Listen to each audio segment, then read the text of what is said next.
हाँ बेटे, order of the reaction पढ़ेंगे हम। तो इसको वीडियो को ढंग से समझिएगा, बहुत ही इंपॉर्टेंट।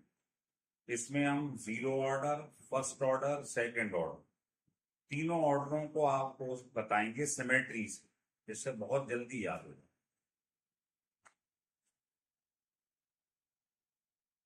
देखिए, ऑर्डर ऑफ द रिएक्शन,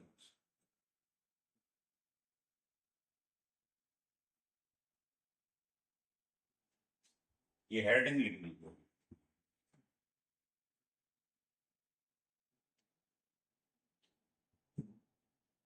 देखिए, सबसे पहले जीरो ऑर्डर रिएक्शन,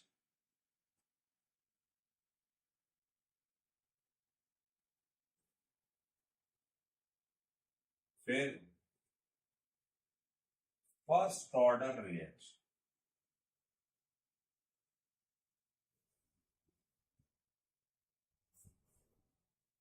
और फिर सेकंड ऑर्डर।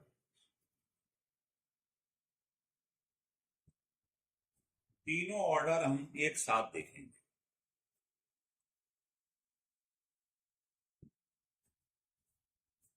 देखिए, जीरो ऑर्डर रिएक्शन, सबसे पहले रेट आपको मालूम है किस प्रकार से, जो पावर होती है वो हमें ऑर्डर बताए। अभी रिएक्शन स्टार्ट नहीं हुआ है, बिगिनिंग है, टी इक्वल टू, तो कंसंट्रेशन शुरू में ए थी। अब मान लो मैं अगर आपसे फर्स्ट ऑर्डर की बात करूं तो यहां वन आ जाए।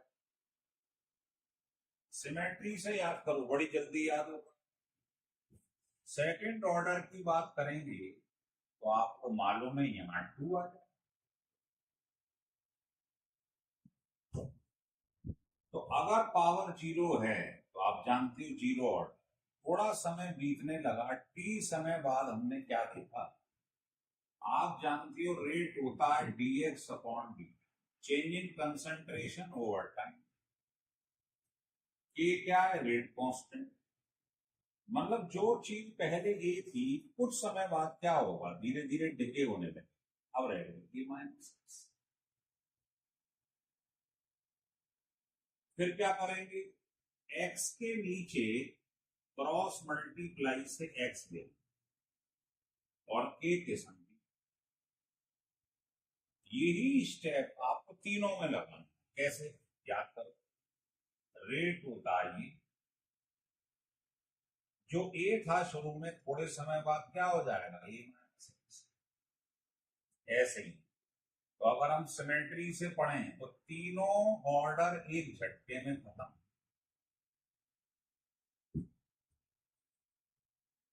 है ना। अब इसके बाद क्या करा था तीसरे स्टेप में, याद करो, ए के नीचे एक्स के नीचे एक्स वाला टर्म ले आओ और के संग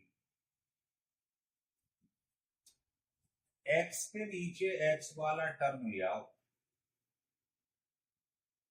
के संग।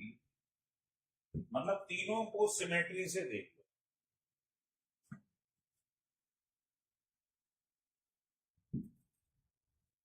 इसके बाद आपको मालूम ही है, ये लिखा है dx, dx डी मीन्स होता है स्मॉल। इसको अगर इंक्रीज करना हो तो आप इसको इंटीग्रेट कर, जो काम एक ऑर्डर में कर रहे हो वो तीनों में करते चलो। अब बताइए, किसी की पावर जीरो क्या होती है, वन, तो आप इसको हटा दें। अब इंटीग्रेशन करो। अगर जिसको इंटीग्रेशन नहीं आता है उसको एक स्टेप याद रखना, dx का इंटीग्रेशन क्या हो, के बाहर निकल, प्लस एक लगा देते हैं कांस्टेंट फॉर इंटीग्रेशन। जहां लिमिट नहीं होती है उसे इनडेफिनेट इंटीग्रेशन कहते हैं, वहां एक कांस्टेंट लगाते हैं आंसर में, कांस्टेंट फॉर इंटीग्रेशन।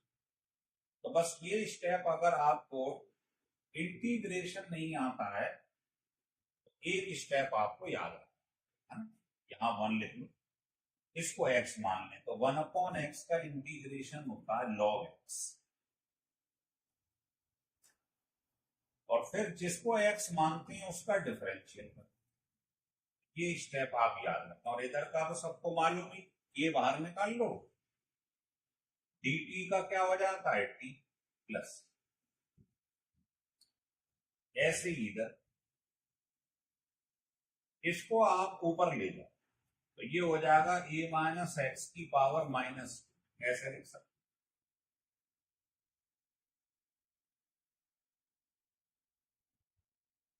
तो इसको x मान लें, x की पावर n का इंटीग्रेशन होता है x की power n plus one over n, पढ़ा है सबने।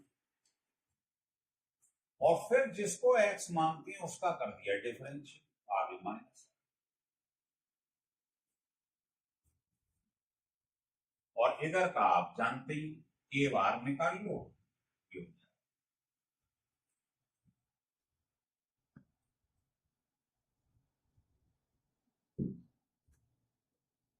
तो देखिए यहां तक मुझे लग रहा है आप सबकी समझ में आ गई, क्योंकि सिमेट्री चल रही है।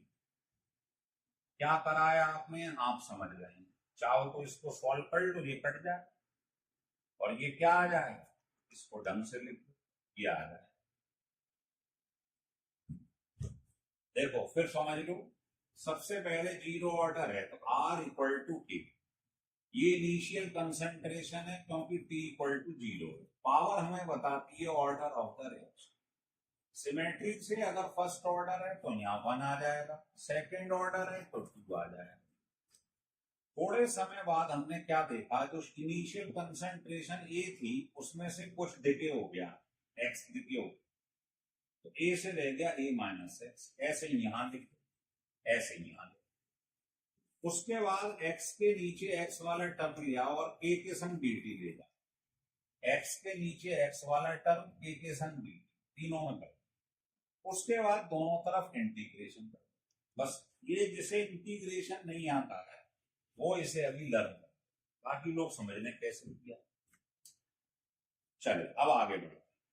ये बताओ जब शुरू में t जीरो था उस समय x क्या था जी, जब t जीरो था तो कुछ डिके हुआ था, x से डिकेड क्वांटिटी।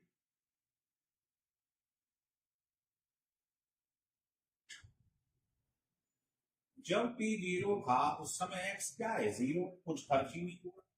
इन दोनों को उठाते हैं या पुट कर सबके अंदर, सिमेट्री से चलो, एक बार में ही तीनों ऑर्डर खत्म।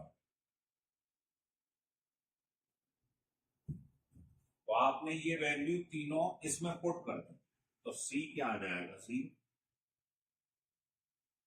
ऐसे ही यहां x जीरो रख दो, t जीरो रख तो C आ जाए।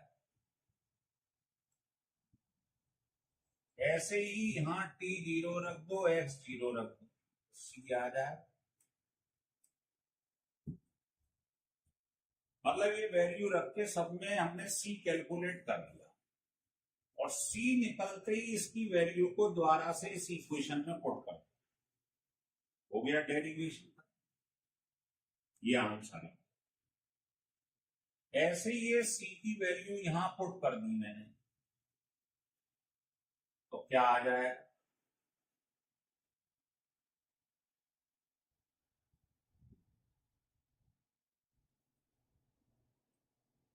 ये आ जाए। C की वैल्यू माइनस लॉग ही रख दो यहां पर और उधर ले जाओ, ये आ जाए। अब आप सबने पढ़ा है, इसको m मान लो, इसको n मान लो। Log m minus log n क्या होता है,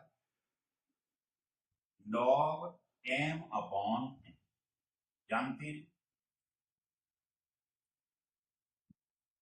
है ना। और ये भी जानते हैं कि लॉग बेस ई है, अगर आप इसको 10 में कन्वर्ट करेंगे तो 2.303 का मल्टीप्लाई,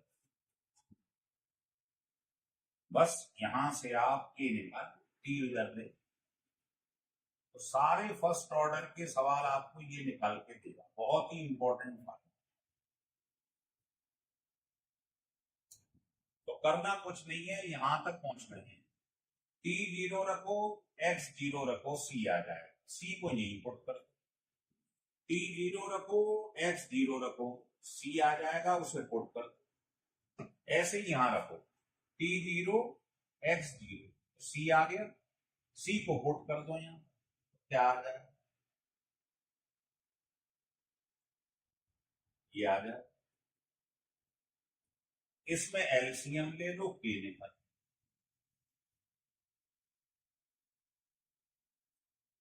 तो सारे सेकंड ऑर्डर के सवाल ये नहीं, जीरो ऑर्डर के सारे क्वेश्चन ये, फर्स्ट ऑर्डर के सारे क्वेश्चन ये, और सेकंड ऑर्डर के सारे क्वेश्चन।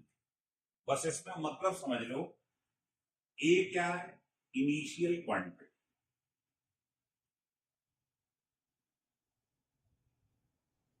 एक्स क्या है, डिकेड क्वांटिटी, ए माइनस एक्स क्या है, लेफ्ट क्वांटिटी।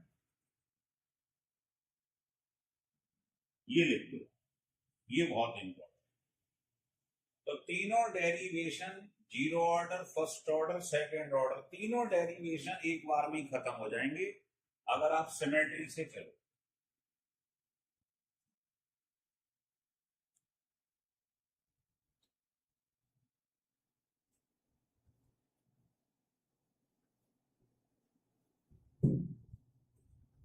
लिख लिया। अब इसी को हम कंटिन्यू करेंगे, कैसे देख,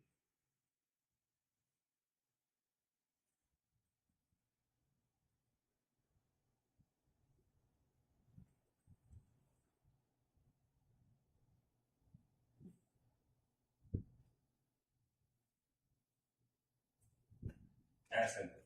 चलो देखो बेटे, अब हम समझेंगे यूनिट ऑफ के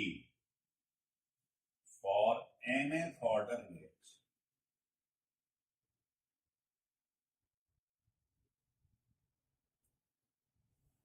देखिए, रेट इक्वल टू के, अगर मैं यहां जीरो लिख दूं तो आप कहेंगे ये जीरो ऑर्डर, वन लिख दूं फर्स्ट ऑर्डर, और अगर एन लिख दूं तो आप बोलेंगे nth ऑर्डर रेट।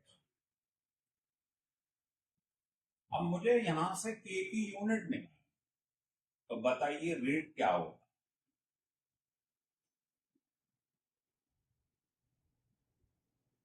ये होता है चेंजिंग कंसंट्रेशन ओवर टाइम। तो कंसंट्रेशन की यूनिट होती है मोल पर लीटर, और नीचे टाइम लिखा है उसे ऊपर लिया, तो ये इसकी यूनिट आ गई मोल पर लीटर पर सेकंड। और ए होता है कंसंट्रेशन, उसकी हमको यूनिट मालूम ही, कंसंट्रेशन की मोल पर पावर है। तो मुझे के की यूनिट निकालनी, तो आप क्रॉस मल्टीप्लाई से इसको नीचे ले आओ। तो बताओ, जब मैं इसके नीचे ये ले आऊंगा,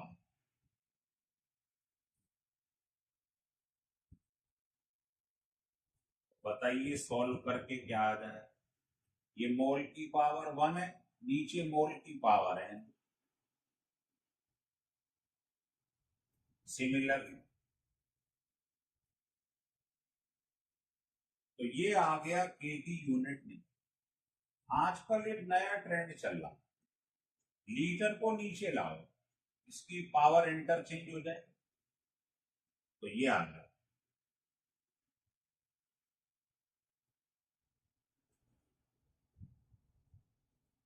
और आप जानते हो मोल पर लीटर क्या होता है, मोलरिटी। तो ये आजकल मोलरिटी के टर्म्स में लिखना हो तो के ये आ जाए। तो ये ध्यान रखिए, के का फार्मूला या तो ये लिखेंगे, यूनिट है, या ये है ना। जैसे मैं आपसे कहूं कि किसी क्वेश्चन में के की यूनिट ये दी हुई, या ये दी हुई, और या ये दी, तो बताइए कौन कौन से ऑर्डर का रिएक्शन है। तो देखो, इस फार्मूले में एन की जगह वन रखो, तो वन माइनस वन जीरो आ जाए, तो केवल सेकंड इनवर्स रह गया। तो एन की जगह क्या लिखा है, वन, तो ये फर्स्ट ऑर्डर हो, इसमें एन क्या है, ऑर्डर। जैसे मान लो यहां पर m की पावर होता ये, पर तुम्हारे पास लिखा है m की पावर 1, दोनों को इक्वेट कर, क्या आ गया, 0। ये कौन से ऑर्डर का रिएक्शन है? m की पावर देख लिया करो, यहां -1 है, होनी ये चाहिए,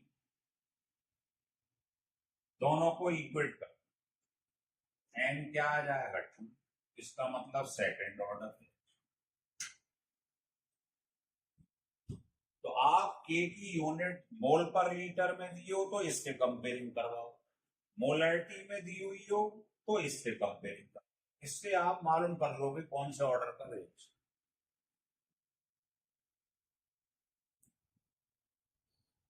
तो यूनिट ऑफ के समझ गए कैसे निकालते हैं?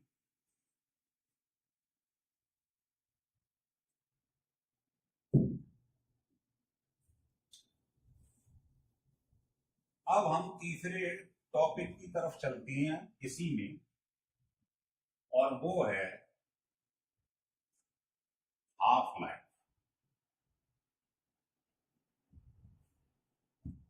तो देखिए, हाफ लाइफ को टी हाफ से रिप्रेजेंट, ये वो टाइम होता है जिसमें कोई चीज अपनी इनिशियल वैल्यू की आधी ले जाए।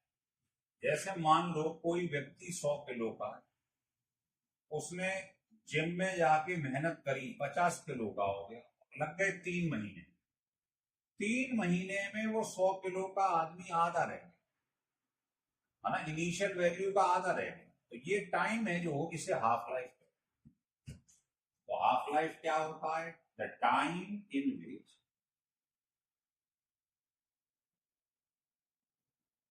The reaction becomes half, that is 50% completed,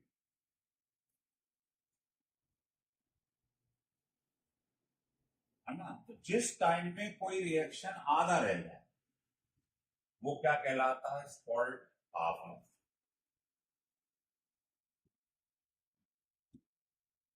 तो ये बहुत आसान है, देखो, जैसे हम जीरो ऑर्डर लेकर चले, तीनों डेरिवेशन एक बार में ही देते, मालूम है फर्स्ट ऑर्डर के लिए अभी अभी ये फार्मूला प्रूफ किया, ये टिप्स पे रहने चाहिए फार्मूले जो रिजल्ट निकाला। और सेकंड ऑर्डर के लिए फार्मूला क्या निकाला था यार, तो ये हमने तीनों ऑर्डर के लिए फार्मूले निकाले थे, याद होंगे, second order, first order and zero order. इसमें आप सोचिए, अगर मैं टी की जगह हाफ लाइफ लिख दूं, टी की जगह हाफ लाइफ पुट कर दूं, तो बताइए एक्स की जगह क्या हो जाए, A/2। भाई आप इनिशियली कोई रिएक्शन लिखा है जिसे ए मानते, आफ्टर सम टाइम धीरे धीरे ये क्या होता है, डिके होता जाता है, ये बनता जाता है, तो इसके आगे जो लिखा होता है उसका एक्स में मल्टीप्लाई, याद है, ये बिगिनिंग है, ये आफ्टर सम टाइम।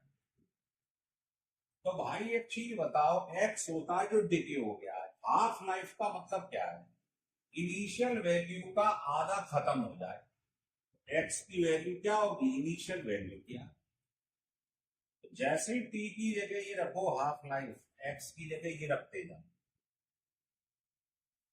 अब आप ये चीजों को इन तीनों फार्मूलों में रखते हैं, बताना क्या आगे,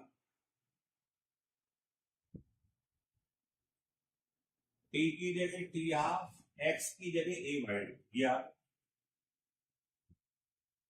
तो जीरो ऑर्डर के लिए हाफ लाइफ का फार्मूला ये है, ऐसे ही यहां A/2 पुट करो और टी की जगह टी हाफ, तो आप रख के देख लो ये आ जाए।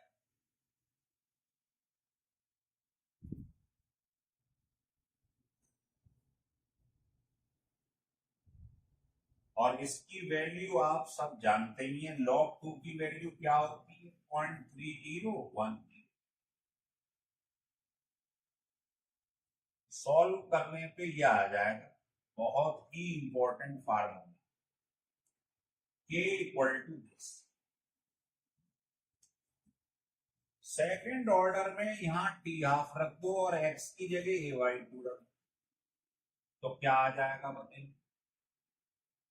ये आ,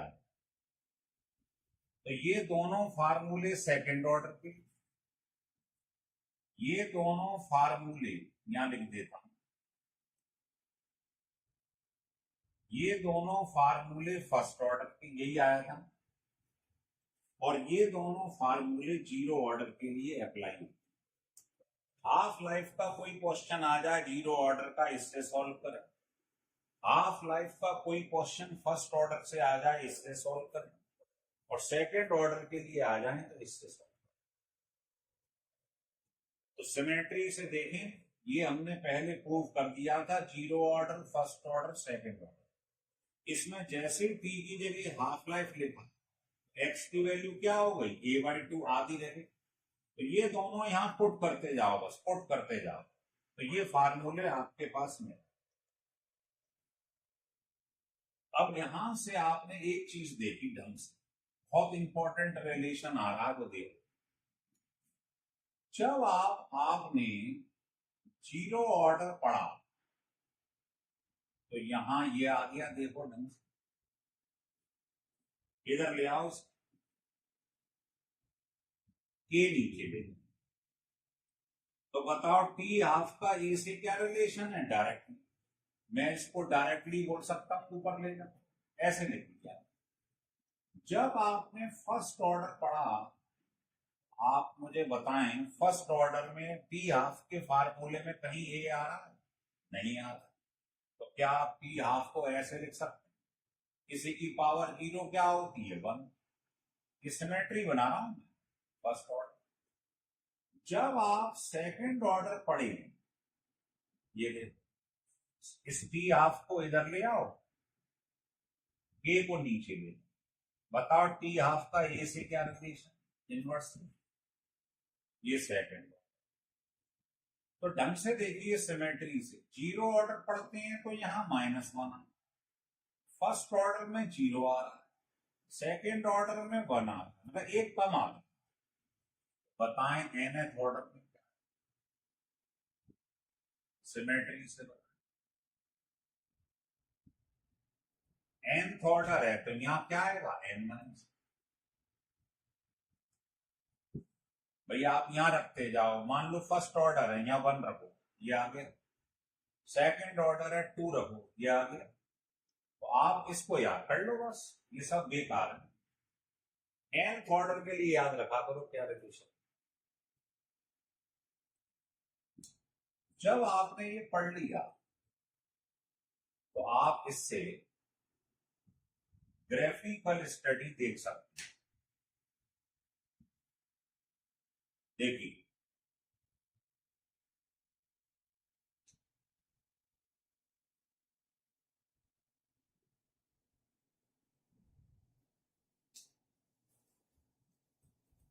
या इससे पहले मैं आपको एक क्वेश्चन हाफ लाइफ का ही बता दूं। मान लो आपको डाटा दे रखा है ऐसे, पहले हाफ लाइफ थी 8, थोड़े समय बाद हो गई 4, फिर हो गई। कंसंट्रेशन जो थी शुरू में, मान लो आपके पास 2 थी, फिर 4 थी, फिर ऐसे बना दिया क्वेश्चन। तो वो आपसे कह रहा है ये बताओ कौन से ऑर्डर का रिएक्शन। तो जब भी हाफ लाइफ और कंसंट्रेशन दी हो तो इस रिलेशन को याद रखें। अब ये भी प्रूव करा, कोई भी दो डाटा ले लीजिए, इसमें रख, तो T12 over T12। Inverse T का क्या मतलब होता है, इसका 1 ऊपर है तो इसका 1 नीचे, ये 2 बार डिवाइड कर। T12 पहले कितना था, 8, बाद में कितना हो गया, 4। A1 कितना है, 2, और A2 कितना है, भाई ये दो डाटा ले ली ना, T12 T12, A1 A2 put कर दो, तो ये हो गया 2 और यहां हो गया। बेस सेम है, पता इसकी जगह ये लिखा होगा, तो सेकंड ऑर्डर रिएक्शन आ गया। इस टाइप के डाटा वाले क्वेश्चन टी हाफ के आ जाए।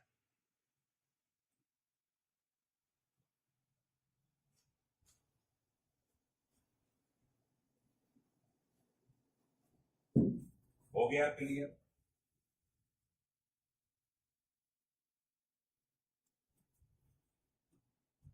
चलिए अब आपको बताते हैं ग्राफिकल स्टडी।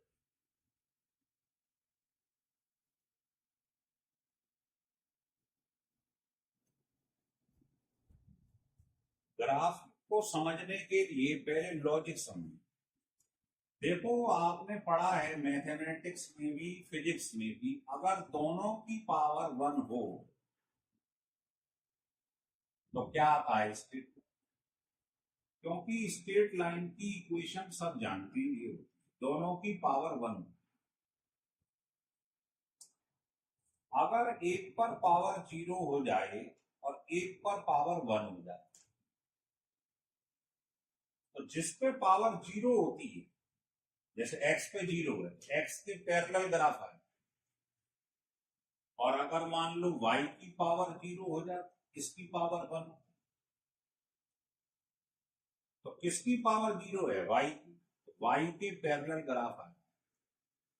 ये जल्दी ग्राफ बनाने का तरीका समझा रहा हूं मैं। मान लो एक पर स्क्वायर है, एक पर 1 है। आपको ध्यान होगा, जिनको नहीं मालूम समझ लो, ये पैराबोला की इक्वेशन है, एक पर पावर 1, एक पर स्क्वायर। तो जब इस पर स्क्वायर है, इस पे 1 है, तो ये देखा करो स्क्वायर किस एक्स पर। तो जिस पर स्क्वायर है उसकी तरफ से पैराबोला जाए, इस ग्राफ का नाम है पैरा। और अगर मान लो उल्टा कर दो, इस पर स्क्वायर कर दूं, इस पे 1 कर दूं, तो स्क्वायर किस पर है? वाई पे। तो पैराबोला वाई की तरफ से। और अगर मान लो इनवर्सली प्रोपोर्शनल, तो कैसा ग्राफ आता है? Rectangular hyperbola. इसे मिला मत देना गलती से, कहीं आप जल्दबाजी में यूं मिला दो, जी गलत हो जाएगा। ये दोनों एक्सिस मिलती नहीं।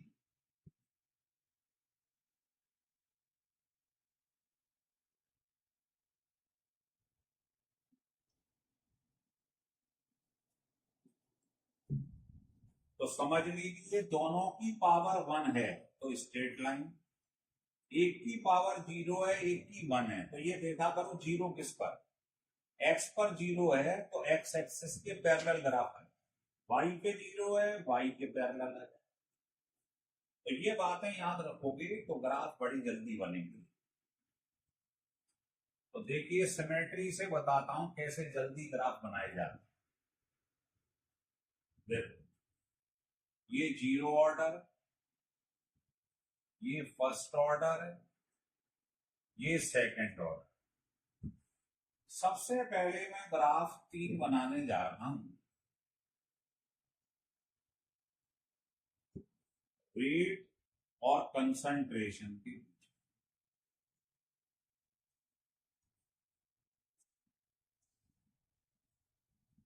देखिए आप जानते हैं कि R इक्वल टू के, एक ही पावर 0 हो जाए तो पावर ही तो ऑर्डर बता। तो यहां से बताओ R और A में क्या रिलेशन है? देखिए ये रिलेशन है। अब इस पर 0 है, इस पे 1 है, तो जिस पे 0 होता है इस पे 0 है, इसके पैरेलल ग्राफ है। अगर हम पढ़ रहे होते फर्स्ट ऑर्डर, यहां 1 आ जाए, तो बताइए आर और ए में क्या रिलेशन होता है? Directly straight line. अब मान लो यहां 2 रख दिया मैंने, इस पर पावर 1 है, इस पे 2 है, सेकंड ऑर्डर, तो बताइए पैराबोला आ जाए। तो बहुत आसान है अगर बेसिक समझ चुकी। ऐसे ही अभी अभी हमने पढ़ा था, ध्यान होगा, टी हाफ का और ए का रिलेशन फॉर एन। तो मान लो पेपर में आ गया जीरो ऑर्डर के लिए इनके बीच में ग्राफ ड्रॉ करो, zero first second, T half और कंसंट्रेशन के बीच।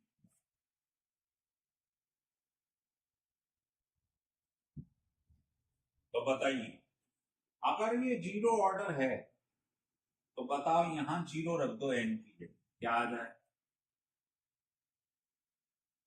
दोनों की पावर सेम है, स्ट्रेट लाइन है। फर्स्ट ऑर्डर पढ़ रहे हो तो यहाँ वन रख दो। तो बताओ टी हाफ और ए में क्या रिलेशन है? ए की पावर जीरो है तो इसके पैरेलल करा। सेकेंड ऑर्डर में यहाँ एन की जगह टू रख दो, तो बस nth ऑर्डर का याद रखा करो आप। तो ये रिलेशन आ रहा इनवर्सली, तो हाइपर।